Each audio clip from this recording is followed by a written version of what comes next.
Iran के खिलाफ जंग में अब अमेरिका भी कूद गया है। इजराइल के बाद अब अमेरिका ने ईरान के परमाणु ठिकानों पर हमला किया है। अमेरिका ने फोर्डो, नतांज और अफसान के न्यूक्लियर साइट्स पर हमला किया है। ये तीनों बड़े न्यूक्लियर ठिकाने थे जहां अमेरिका ने बमबारी की है। इस हमले में B-2 बॉम्बर का इस्तेमाल किया गया है और B-2 बॉम्बर के जरिए ही यहां पर हमले किए गए हैं। अमेरिकी वायुसेना ने B-2 बॉम्बर से इन 3 परमाणु साइट्स को निशाना बनाया। इस हमले के तुरंत बाद अमेरिका ने मिडिल ईस्ट में स्थित अपने तमाम एयरबेस को हाई अलर्ट पर कर दिया है।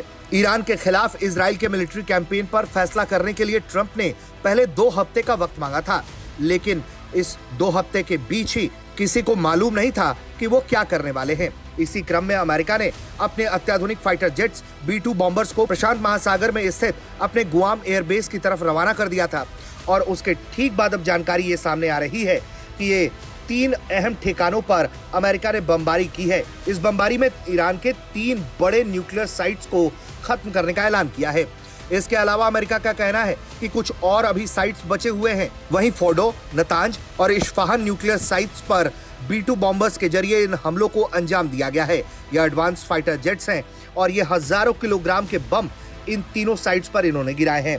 खास तौर पर बंकर बस्टर बम के रूप में ये बम मशहूर हैं। इन बमों को MOP यानी कि मैसिव ऑर्डिनेंस पेनिट्रेटर भी कहा जाता है। MOP एक 30,000 वजनी पाउंड बम है जिसे खास तौर पर अंडरग्राउंड ठिकानों को नष्ट करने के लिए बनाया गया है। ये बम बेहद मजबूत स्टील अलॉय से बना होता है जो जमीन में सैकड़ों फीट अंदर घुसने की क्षमता रखता है। इसके बाद ये बम अंदर जाकर विस्फोट करता है जिससे भीतर छिपे ठिकानों को पूरी तरह से सफाया हो जाता है।